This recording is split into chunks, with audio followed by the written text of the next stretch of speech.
Welcome back to online classes, Water Chemistry Part 5. It comes under Module 4. This is the last part of the water chemistry that we are going to discuss. So today's topic for discussion is some of the definitions like potable water, desalination process, as well as the reverse osmosis. Also, the process of reverse osmosis we will be discussing. So what is potable water? Water which meets all the parameters of pure water and fit for drinking is called potable water. Then which are the parameters that should be met according to the WHO World Health Organization is water should be transparent and clear, it should be odorless, tasteless and free from all the disease causing bacteria or pathogenic bacteria is called as a potable water. Moving on to the second definition, desalination or desalting. So as the name says, it is a removal of the salt, removal of the salinity. Salinity means salt. So sodium chloride salt, removal of the sodium chloride. So the definition is desalination is a process of removal of dissolved salts from the saline water or a brackish water and make it potable. It can be achieved by different techniques. So that means a removal of the salt or a sodium chloride from the sea water. Normally it will have 10,000 ppm of salt, and brackish water it will have around 2000 ppm. It can be done by three different methods like electrodialysis method, flash photolysis method, and third one is a reverse osmosis, and it is a most widely used technique. Reverse osmosis is most widely used process. So what is this reverse osmosis means? A process of movement of water through a semi-permeable membrane from higher concentration to dilute solution with the application of from higher concentration to dilute solution with the application of pressure under the pressure greater than osmotic pressure is called as reverse osmosis, a process of movement of water through semi-permeable membrane from higher concentration to dilute solution with the application of a pressure greater than osmotic pressure is called as reverse osmosis. What does it mean? Imagine two different types of waters are separated by a membrane. So consider there is a membrane in the middle. Let me draw the membrane with a yellow color just to differentiate. So the membrane is normally made up of a PMMA, polymethyl methacrylate, or cellulose acetate, or animal bladder, etc.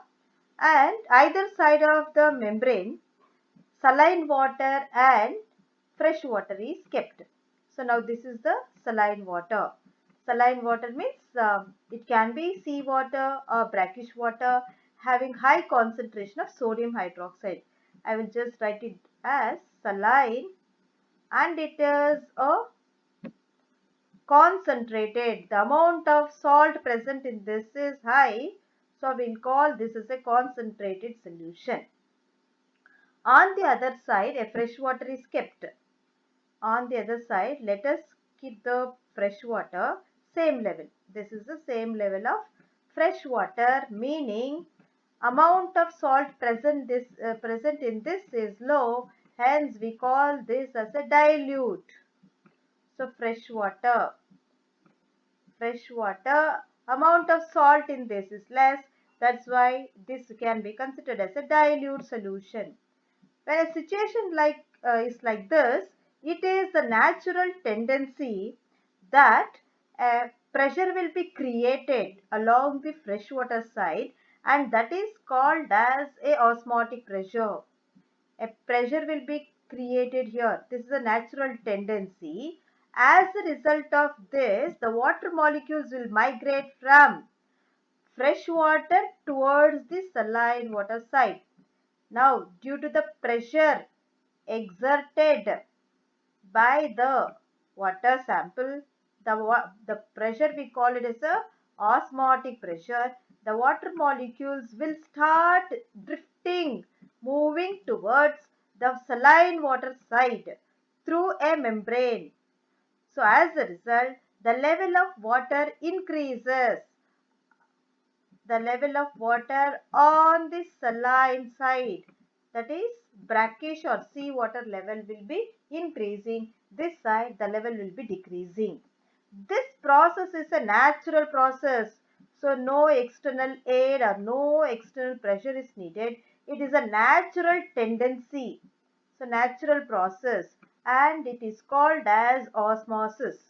So the movement of water molecules from lower concentration to the higher concentration through a semi-permeable membrane at osmotic pressure is called as osmosis.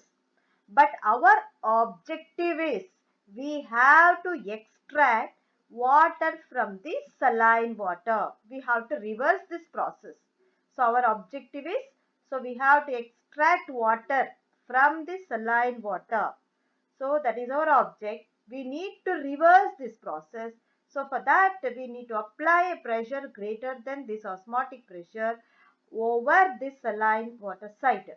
So that is the definition, a process of movement of water through a semi-permeable membrane from higher concentration to the lower concentration with the application of a pressure greater than the osmotic pressure is called as reverse osmosis. This is the meaning or definition. Moving on to the process, how it is possible to extract more and more fresh water from the saline water. So it involves, see, the osmosis process or equipment involves a membrane. There is a membrane. The membrane is semi-permeable membrane. Normally it is made up of PMMA, polymethyl methacrylate, or it is made up of cellulose acetate or animal bladder. And one side a pure water or a fresh water is taken, other side a sea water is taken. Now from the previous discussion we understood, we need to apply a pressure greater than the osmotic pressure over the sea water, not the fresh water. So when you do like that, when you apply a hydrostatic pressure greater than the osmotic pressure over the sea water, the solvent molecules, H2O molecules, the solvent molecules, that is H2O molecules, will start moving from saline water into the freshwater side. Only it is a solvent movement, no movement of the mass, no mass transfer, it is solvent transfer. As a result, the level of water here is increases and that can be collected. So it means as and when the pressure is exerted on the saline water and the pressure greater than the osmotic pressure, the water molecules will move from the saline water or a brackish water into fresh water through this membrane. All other particles are blocked, only the water molecules will comes out and it is the purest form of the water. So it is not only blocking what is called as the colloidal impurities or dissolved salts, it is also blocking the bacteria or viruses if it is present. This is the best way of extracting the fresh water from the saline water. This is called as reverse osmosis process. So let us see what are the disadvantages and advantages of this technique.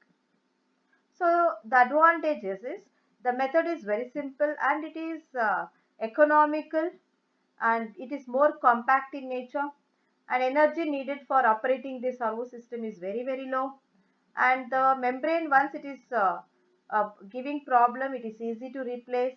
So the life of the membrane is very long, and once it is lost its activity, it can be easily replaceable.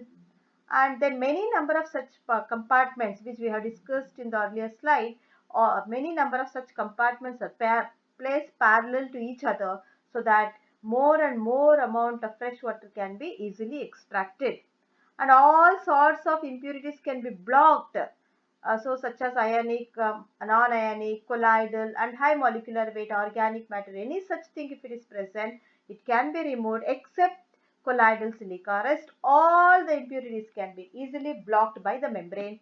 The water which is coming out, it is the purest form of water. So disadvantages. See, as I said, the colloidal silica cannot be removed by this process, and the wastewater which is coming out, the discharge is having very high hard water, it can't be used for any of the purpose.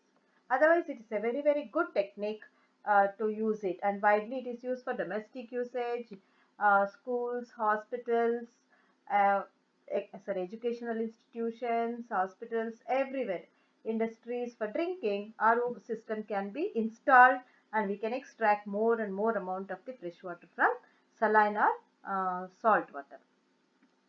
Moving on to the last topic for the discussion is sewage treatment.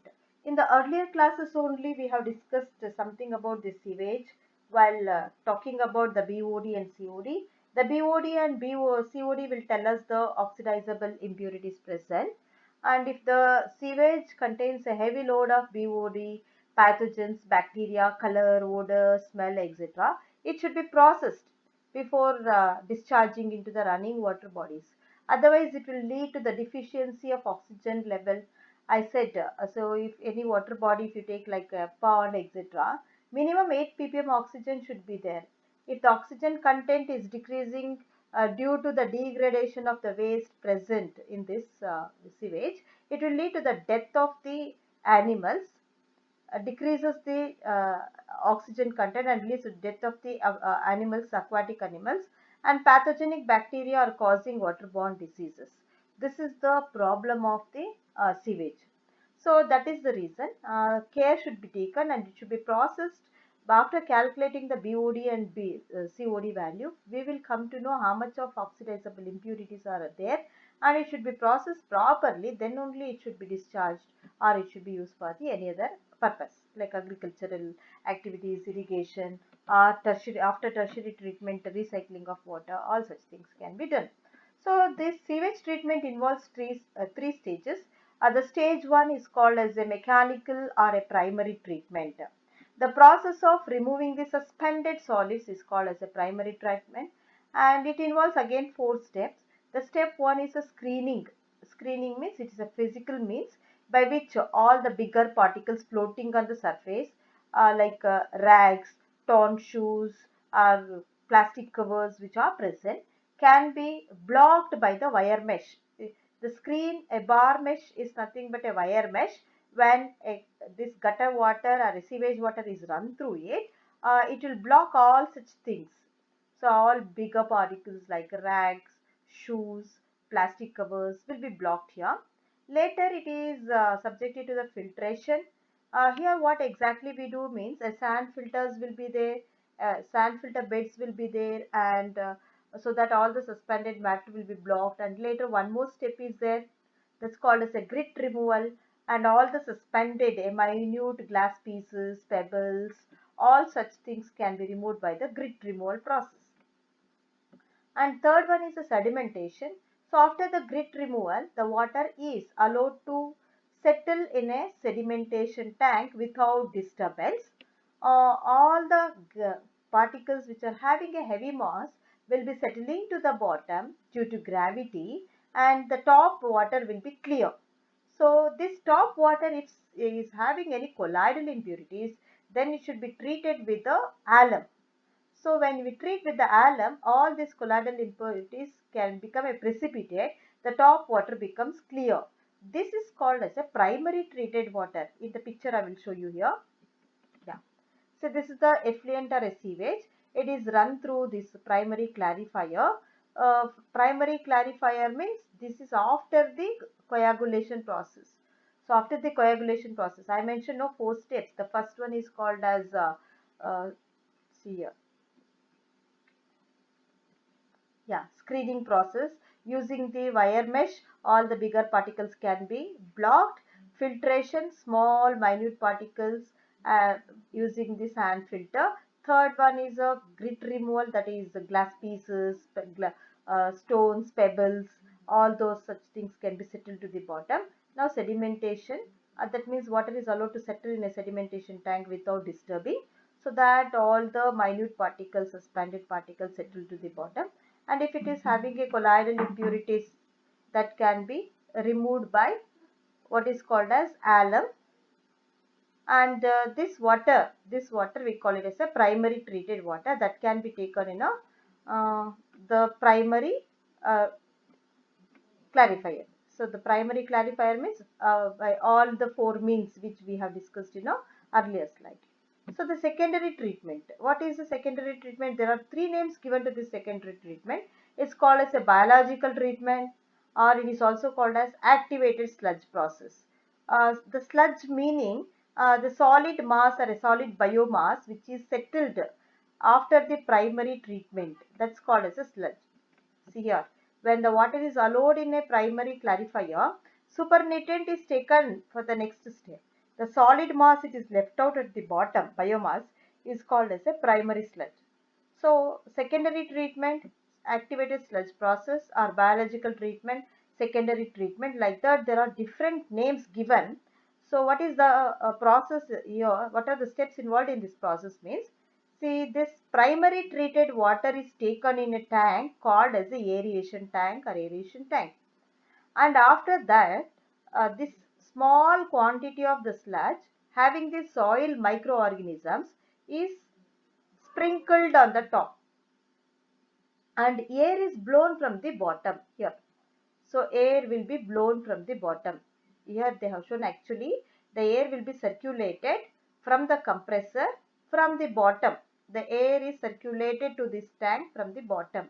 When the air is blown from the water, there will be a good contact between the oxidizable pollutants present as well as the soil microorganisms and oxygen.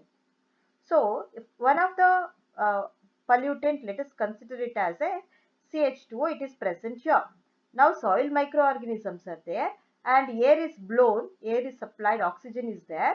So, it will oxidize to the carbon dioxide, water plus biomass. There is one more thing called as a biomass.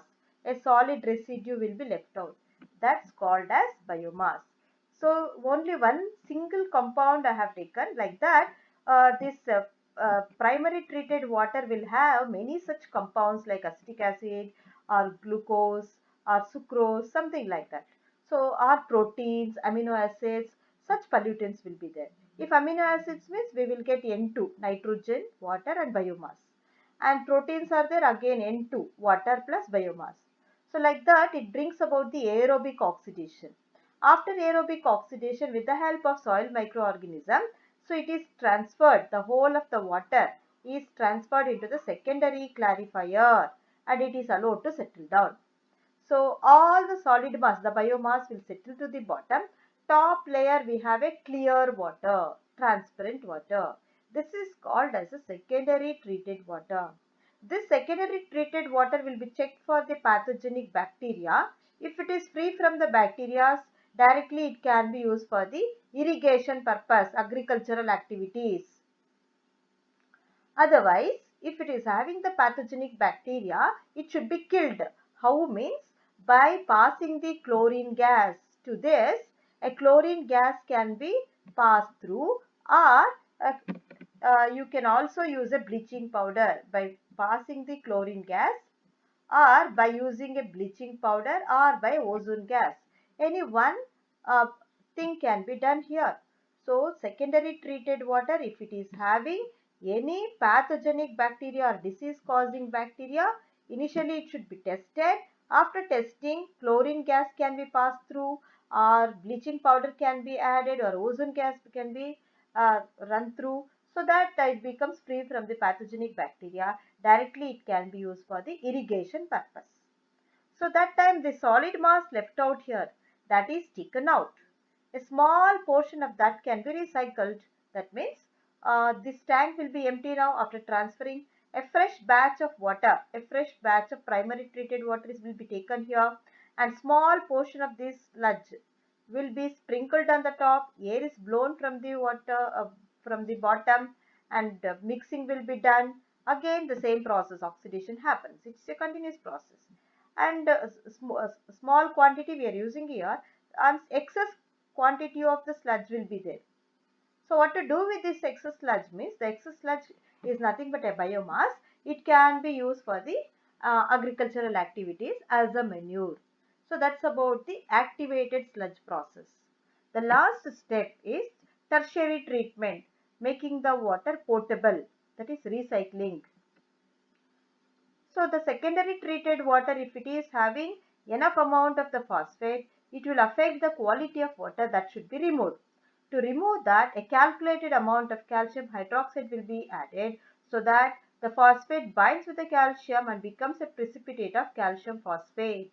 So it will settle to the bottom that we can filter and we can take out that water, that is called as removal of the phosphate.